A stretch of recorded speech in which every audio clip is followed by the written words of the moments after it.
자, 화학 평형에 대해서 한번 이야기를 해볼 거야. Chemical Equilibrium, 한글로는 화학 평형입니다. 일단 우리가 화학 평형을 보기 전에 이거는 이 화학 평형 어디서 뭐 들어본 사람도 있고 처음 들었을 수도 있을 사람도 있고 하는데, 화학 평형이라는 건 어디서 평형을 말하는 거야? 화학 반응에서의 평형을 말하는 거야. 그지? 화학에서 반응이 일어나는데 그 반응에서 평형이 어디에 위치하는가, 이거에 대해서 공부를 하는 게 화학 평형이라고 생각하면 될 것 같아. 그러기 위해서 우리가 화학 반응을 좀 정리를 해보자. 화학 반응에 대해서. 화학 반응, chemical reaction이라고 하지. 예를 들어서 뭐 A, B로 가는 반응 이렇게 표시를 하지. 여기다가 이제 상 표시도 하고 뭐 상 표시도 하고 다양한 기호 같은 것도 있고 뭐 올라가고 내려가고 침전 이런 것도 있을 수도 있고 화살표도 이렇게 다양히 나타낼 수가 있는데, 우리가 화학 반응을 여러 가지 이제 기준에 따라서 여러 분류로 나눌 수 있겠지만 여기서는 이 분류로 한번 나눠볼게. 이게 뭐냐면, 우리가 화살표를, 중간에 있는 이 화살표를 이렇게 한쪽으로만 표시하는 경우가 있고 양쪽으로 표시하는 경우가 있단 말이야. 오케이? 그치? 뭐 대충 아는 사람들은 알겠지? 한쪽으로 표시하는 경우는 뭐야? 얘가 비가역 반응이야. 비가역 반응. 비가역에 대해서는 연력학에서 한번 했었어. 이 화학 평형 같은 경우는 기초적인 내용이 다 어디 있으니까, 연력학에 있으니까. 연력학으로부터 화학평이 나오는 거기 때문에 이걸 꼭 공부를 하고 넘어와야 돼. 급한 사람은 그냥 봐도 이해가 되긴 할 거지만, 아무튼 비가역이라는 거는 우리가 방향성을 가지고, 그렇지? 각 이제 점들이 상태가 평형이 아닌 지점들에 연속한 거를 우리가 비가역이라고 이야기를 했었고, 연력학에서. 비가역 반응 또 뭐라고도 해? 완결 반응이라고도 하고, completion reaction 이렇게도 이야기를 한다. 얘의 특징은 일단 100% 반응이 된다는 거야. 100% 반응이 일어남. 우리가 아직 평형 상수에 대해서는 안 배울 거지만 혹시 모르는 사람은 이 말을 해도 돼. 근데 안다면 이제 K가 매우 크기 때문에 100% 반응이 일어나는 거를 우리가 비가역 반응이라고 하고, 보통 이런 반응의 경우에 화살표를 한쪽으로만 표시를 하지. 그치? 반대쪽으로 못 돌아오니까. 그래서 이제 비가역인 거. 그치? 그래서 대표적인 우리가 비가역 반응이 어떤 게 있어? 첫 번째, 연소 반응. 연소 반응은 보통 비가역 반응으로 일어나. 컨부션. 두 번째, 기체 발생하는데 열린 계에서 발생하는 경우. 그러면 이제 남아있는 반응들은 이제 100% 반응이 일어나게 되는 거고, 이거는 이제 뒤에서 배울 거지만 뒤에서 이거 다시 설명을 해줄게. 세 번째, 얘는 앙금 생성 반응. 우리 중학교 때 잼민이 시절 때 이거 다 배웠지. 앙금 생성 반응. 그치? 이거 같은 경우는 우리가 K를 구해보면, 얘는 아직 모르는 사람 있겠지만 평형상수가 엄청 크게 나타나. 1로 나타나거든. 이게 1보다 엄청 큰 값을 갖는데, 대충 이거에 대해서 자세히 알 필요 없어. 근데 대충 설명을 해주자면 KSP라는 게 솔루벨 프로덕트야. 그러니까 용해도랑 관련된 건데, 앙금 생성 반응은 우리가 어떤 A라는 이온과 B라는 이온이 만나서 요거를 형성하는 반응을 앙금 생성 반응이라 하는 거잖아. 그치? 난용성 염을 형성을 했을 때, 물에 안 녹는 걸 형성을 했을 때. 근데 여기서 이제 반대로 가는 AB에서 이쪽으로 가는 반응을 우리가 용해 반응이라고 하고, 그거에서의 평형상수를 KSP라고. 그러니까 다시 말해서 AB가 이렇게 쪼개지는 반응, 얘를 KSP. 여기에서의 평형상수, 지금 계속 평형상수 설명도 안 해놓고 이야기를 하는데, 아무튼 아는 사람들은 알아먹고 모르는 사람들은 넘겨도 돼. 뒤에 들으면 다 이해되니까. 이런 경우도 K가 엄청 커서 비가역 반응이라고 할 수 있고, 또 이제 자주 나올 수 있는 게 뭐가 있어? 중화 반응. 이게 뭐야? 중화 반응도 H 플러스랑 OH 마이너스 만나서 물 되는 반응. 요것도 값을 보면은 KW분의 1이지. 얘도 1보다 엄청 크다. 그치? 이것도 이게 이렇게 분리되는 반응이, 얘가 이제 KW야. 이때 평형상수가. 모르면 몰라도 된다. 그래서 요런 반응들은 중요한 건 뭐다? K가 매우 크다. 그래서 100% 반응이 일어난다. K가 뭐예요? 모르면 그냥 지나가. 뒤에서 설명해 줄 거야. 됐고. 이런 반응의 경우에는 우리가 계산을 해줄 때 어떻게 해줬어? 반응에 대해서 계산을 해줄 때 A 더하기 B가 2C 뭐 반응이 이렇게 돼 있어. 그리고 A가 1몰 있고 B가 3몰 있어. 그러면 100% 반응이 진행되니까 마이너스 1 이렇게 반응 테이블 그려가지고 플러스 2. 그래서 이렇게 계산을 했었지. 이거는 모르면 안 돼. 이거는 모르면 반응 테이블 찾아보고 0 이렇게 생성이 될 때, 여기서는 뭐가 생기는 거야? A는 다 반응을 해서 더 이상 반응할 게 안 남은 거지. 그리고 B는 더 반응하고 싶은데 남아있어. 이때 반응을 하고 싶은데, B가 더 반응을 하고 싶은데 A가 반응을 못하게 하는, 이때 이 바닥난 A를 뭐라고 하는 거야? 한계 반응물 리미팅 리액턴트인가? 한계 반응물이라고 부르지. 그래서 비가역 반응에서는 특징이 뭐야? 한계 반응물이 존재한다. 한계 반응물 존재. 이게 특징이란 말이야. 그래서 이거에 대해서 일단 기본적으로 좀 알아야 되고, 왜 반응에 대해서 하는 거니까. 일단 두 번째, 그러면 분류를 해봤을 때 얘는 뭐냐? 그러니까 비가역의 반대니까 뭐겠어? 가역 반응이죠. 가역 반응이라고 부르고, 우리가 평형 반응이라고도 부른다. 평형 반응. 오케이? 근데 이 평형 반응의 특징은 뭐냐면 100% 반응을 하지 않아. 어느 정도 반응을 하는지를 우리가 몰라. 100%가 아니라 0%, 100% 그 사이만큼 반응을 하는 거를 우리가 평형 반응이라고 하는 거야.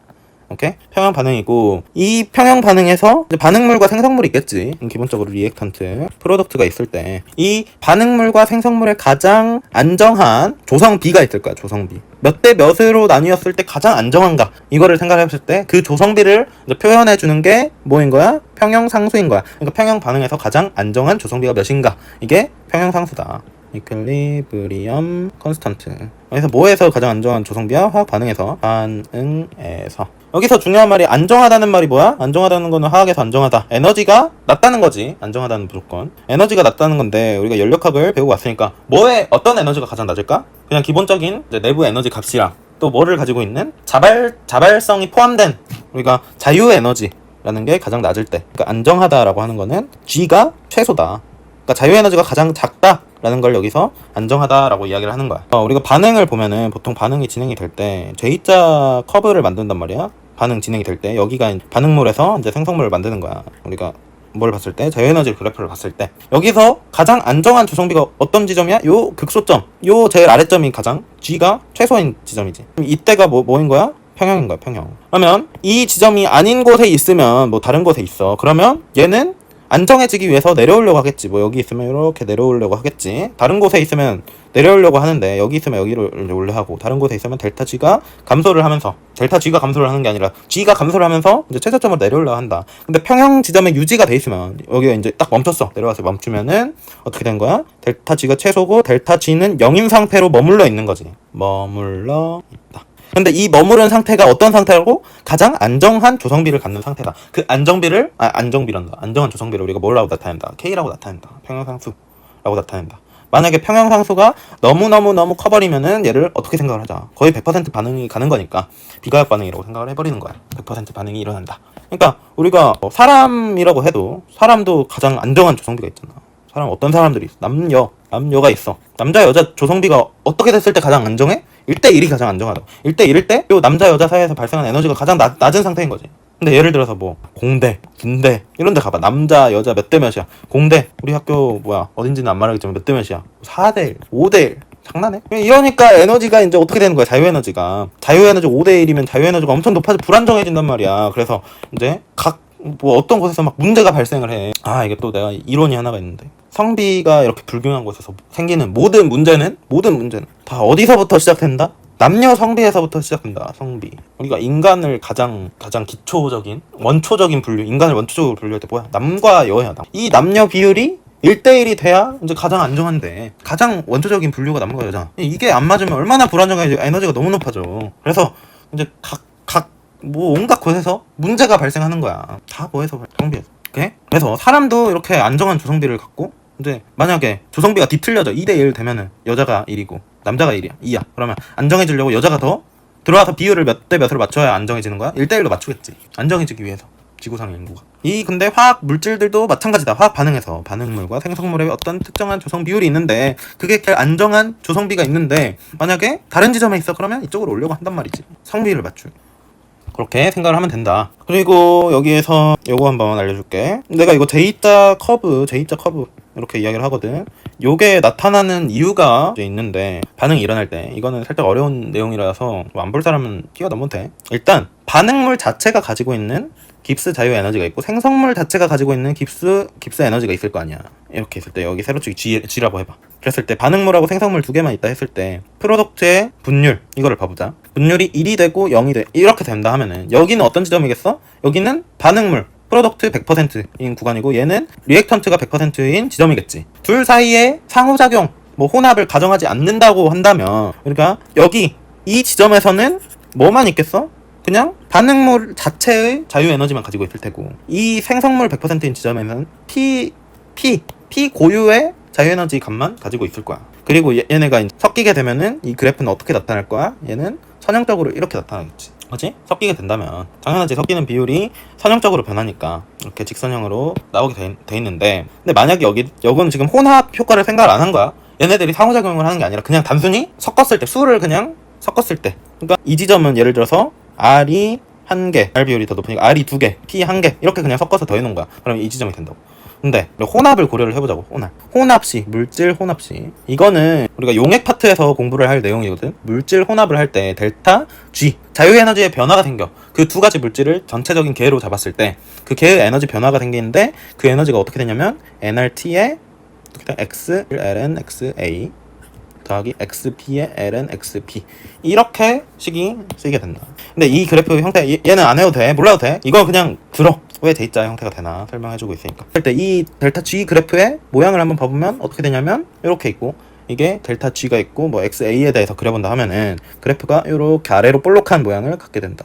오케이? 이렇게 여기가 이제 1인 지점이겠지. 왜? X는 이거는 변수가 두 개 아니에요? 두 개인데 XB가 이제 하나를 L-XA로 생각을 할 수가 있겠지. 했을 때 XA에 대한 그래프를 그려보면은 그래프가 이렇게 되더라. 근데 얘는 델타 G 그래프야. 그러면 실제 델타 G 값은 어떻게 되겠어? 원래 델타 G에다가 델타 G만큼을 더해야 되지. 근데 지금 델타 G가 음수잖아. 아래로 가 있잖아. 이 두 개를 그래프를 더하면 어떻게 되냐면 요런 그래프가 만들어져. 오케이? 그러니까 검은색은 지금 혼합을 안 시켰을 때, 단순히 수만 섞었을 때 이렇게 된다면, 이제 혼합을 시키게 되면은 그래프가 어떻게 그려진다. J자 커브를 그리게 된다. 그랬을 때 이거는 근데 혼합, 얘는 이제 물질마다 다르겠지. 이 그래프 형태는 이제 얘에 대한 그래도 조금씩 다를 수도 있고, 이 직선형도 당연히 고유 자유에너지가 다르니까 달라지겠으니까 이 최저점 위치도 달라지겠지. 그때 요 최저점 위치가 뭐다? 평형이다. 오케이? 그래서 J자 형태를 그리게 되는 거고, 최저점이 평형이고 거기에 머물러 있다 라는 거고, 머물러 있는 상태를 우리가 또 어떻게 부르는 말이 있냐면, 한 가지만 더 머물러 있는 상태를 우리가 눈으로 보기에는 가만히 있는 것 같아 보이는데 실제로는 어떻게 움직이고 있어? 반응이 정반응도 일어나고 역반응도 일어나고, 근데 그게 겉으로 보기에는 양이 동일하게 일어나서 정지해 있는 것처럼 보이는 거야. 그거를 우리가 동적 평형 이렇게 이야기를 하죠. 머물러 있지만 그게 그냥 가만히 있는 평형은 아니다. 동적 평형.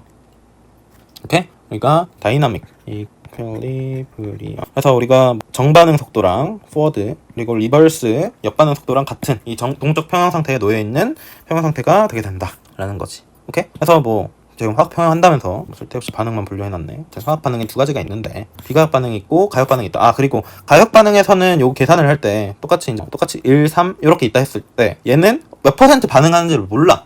그래서 우리가 그거를 구해줄 수가 있거든. 일단 미지수로 이렇게 잡아놓고 1-x, 3-x 이렇게 될 거잖아. 똑같이 A 요거 똑같이 있는 거야 지금. 할 때 이 x를 이제 뭘 통해서 구해주는 거야? k 통해 구함. 그 구하는 방법은 아래에서 우리가 k를 배운 다음에, 제대로 배운 다음에 아래에서 설명을 해줄게. 아무튼 가역 반응이랑 비가역 반응 이런 차이들이 있다. 우리가 비가역이 그래서 계산하기 훨씬 쉽고 간단하잖아. 그래서 얘를 우리가 고등학교에서는 얘를 화학 1에서 배우는 거야. 화학 1에서 나오는 모든 반응은 다 뭐야? 비가역 반응이고, 화학 2에서는 뭘 배워? 가역 반응. 화학 2에서 이 차이점을 알고 시작을 하자. 일반 화학에서 화학 반응에 대해서 이렇게 막 배우는 단원도 없잖아. 그래서 한번 정리를 해본 거고, 아래에서 이제 본격적으로 화학 평형 상수에 대해서 일단 공부를 해보자.